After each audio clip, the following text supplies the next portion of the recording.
So on the first day of engineering school, they sit us all down and they're going to make a presentation to us. They say, look to your left, look to your right, and those people will not be here when you graduate engineering school.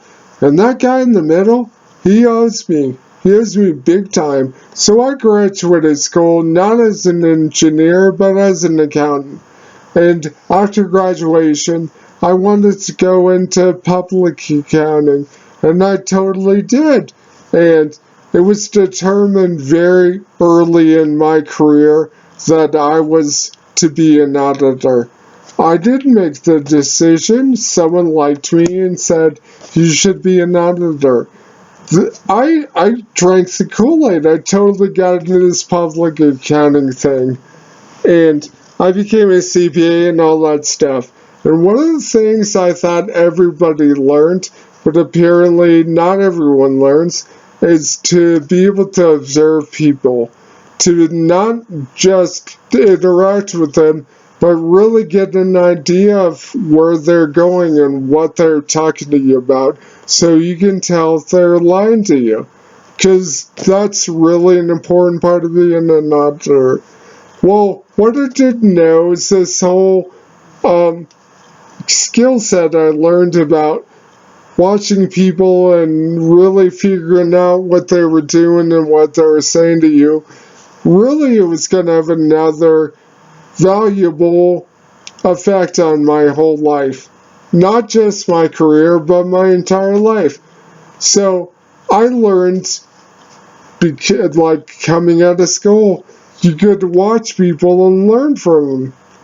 And I applied this, and I applied it in a very odd place, but after busy season, so it's the first quarter of the year, if you are auditing the right entities, I will not get into it, it's boring.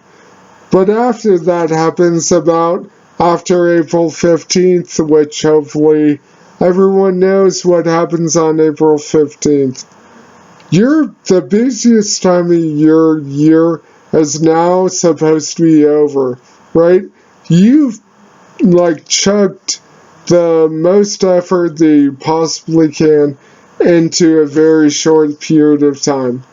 And now it's after it. And if you work for a good firm, which I did, there's an after busy season party. And at that party, they give out awards for funniest, nicest, biggest helping hand, etc. and so on. You get the idea. But the awards are given out, and the staff people in the firm vote for the awards. Right? Makes sense. It totally does. But what if you analyze how people work and you realize only 3 people vote for these awards? You can rig that, right?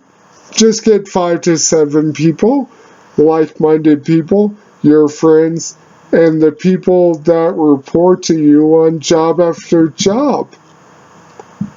You can rig the entire thing, and especially if the people that report to you think that you're easygoing and laid back, they're going to go with you because they're accountants. And if you figure that out, good for you.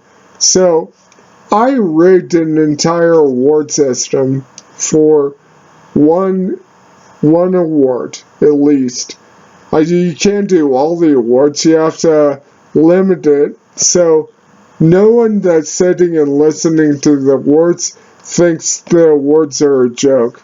So I rigged who won the nicest. And I remember nicest because the person was not nice at all.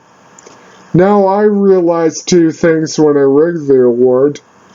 One, it was going to be funny to watch people's reactions. And 2, I was going to ask the person that won the award about the award. I was going to find both those things incredibly funny. I found it funny when I sat down the 7 people and we chose who was going to win what award. Now, That is really underhanded, but, you know, it's just kind of what you do.